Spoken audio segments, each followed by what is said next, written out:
선관위가 지난 6월 특별감사해 자녀 특혜 채용 문제로 수사 의뢰한 송봉섭 전 중앙선관위 사무차장. 송 전 차장의 자녀는 2018년 충북 선관위 경력 채용에 합격했는데 당시 채용 공고는 없었고 지원한 2명 모두 합격했습니다. 권익위는 경쟁 채용이 아니라 공고 없이 아름아름 경력직 공무원을 뽑는 비다수인 채용 제도가 특히 문제라고 지적했습니다. 이런 방식으로 뽑힌 선관위 공무원은 28명. 이 가운데 당일 지원해 당일 합격한 사람이 13명이나 됐습니다. 당일날 서류를 내서 당일날 면접에서 당일날 채용하는 제도가 있습니다. 이거에 대해서 저희들이 아주 문제가 있다라고 판단했고, 당시 선관위는 내부 게시판에 종이로만 채용 사실을 알린 것으로 파악됐습니다. 권익위는 1년 임기제 공무원으로 선관위에 들어갔다가 별도의 시험 없이 정규직으로 전환된 사람도 31명이나 된다고 밝혔습니다. 이들을 포함해 지난 7년간 규정을 위반해 선관위에 부정 합격한 것으로 의심되는 사람은 모두 58명입니다. 권익위는 다만 가족 채용 특혜 여부는 확인하지 못했습니다. 가장 문제가 되었던 가족 채용 특혜 여부는 개인정보 동의서가 있어야 되는데 그 점이 전혀 안 들어왔습니다. 권익위는 채용 비리로 의심되는 312건을 수사 의뢰하고 채용 절차를 진행한 선관위 관계자 28명은 검찰에 고발했습니다. 선관위는 권익위 조사 결과를 존중하며 채용 공정성을 높이겠다면서도 일부 사안에는 의견차가 있어 수사를 지켜보겠다고 밝혔습니다. KBS 뉴스 정재우입니다. 2014년 11월 중앙선관위가 내건 경력공채 공고문. 비서 업무를 담당하는 구급 직원 2명을 뽑았는데 이 중 1명은 아버지가 선관위 방호실장으로 일하고 있었습니다. 이 사례를 포함해 선관위가 공개한 사촌인의 친족 특혜 채용 의혹 대상자는 모두 21건. 앞서 5급 이상 직원 자녀 채용 여부 조사와 언론 보도를 통해 드러난 11건 외에 10건이 추가된 겁니다. 구체적으로는 자녀 채용이 13건, 배우자 채용이 3건, 형제자매 2건, 삼촌과 사촌 채용이 3건이었습니다. 국회 행안위 여야 의원들은 만연한 도덕적 해이, 사조직 같은 방만 운영이라며 한 목소리로 질타했습니다.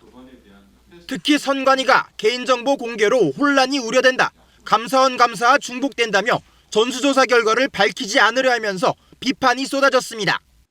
아빠 찬스, 또 사촌인의 형님 찬스, 그것도 친척 찬스까지 썼어요.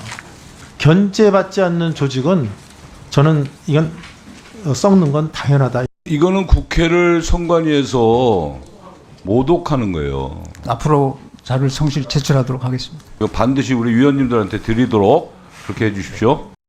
다만 선관위는 25명의 직원이 정보 제공에 동의하지 않아 조사 대상에 포함되지 않았다고 밝혀 향후 감사원 감사나 권익위 실태조사 결과에 따라 특혜 채용 건수는 더 늘어날 수 있습니다.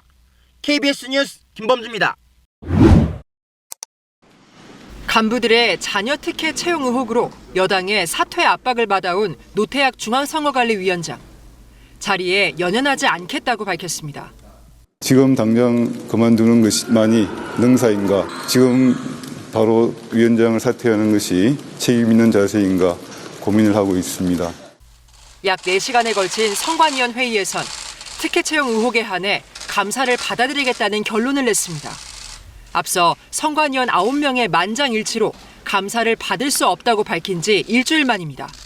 다만 헌법에 따라 선관위는 감사원 감사 대상이 아니라고 주장해온 만큼 감사의 법적 근거를 따져보겠다고 했습니다. 이번만은 감사를 받아들이되 선례를 남기지 않겠다는 뜻인데 선관위와 감사원이 다투는 것으로 비춰지는 건 바람직하지 않다며 이를 명확히 하기 위해 헌법재판소에 권한쟁의 심판을 청구하겠다고 밝힌 겁니다. 국민의힘은 국민을 무시한 반쪽 수용이라며 목소리를 높였습니다.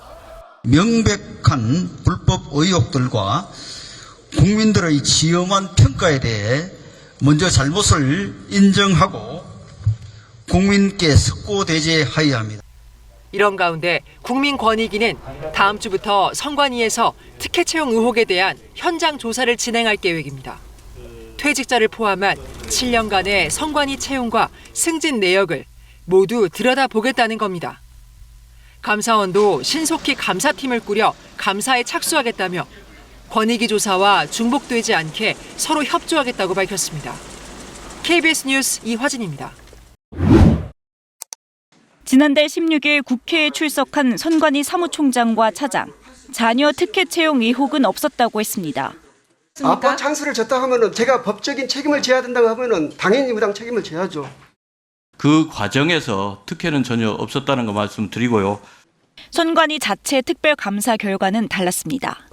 박 사무총장의 경우 자녀의 경력직 채용 당시 최종 결재를 했고 송 사무차장은 인사 담당 직원에게 먼저 전화해 자녀를 소개하고 추천까지 한 것으로 드러났습니다. 제주도 선관위 상임위원과 경상남도 선관위 총무과장은 함께 근무했던 동료가 면접에 들어간 것으로 나타났습니다. 참담한 마음과 함께 무한한 책임감을 느낍니다. 중앙선거관리위원장으로서 진심으로 송구하다는 말씀을 드립니다. 선관위는 부당한 영향력을 행사했을 수 있다며 사무총장, 차장 등 4명을 수사 의뢰하고 관련자들을 징계위원회에 회부하기로 했습니다. 또 사촌 이내 친인척 경력 채용 여부를 전수조사하고 사무총장직은 외부에 개방하기로 했습니다. 노 위원장은 다만 정치권의 사퇴 요구에 대해선 선을 그었습니다. 사퇴는 하지 않으시겠다는 입장이십니까요? 예, 현재로서는 아직 사퇴 계획은 없습니다. 여야는 국정조사 추진에 공감대를 모았는데 선관위는 수용하겠다는 입장입니다.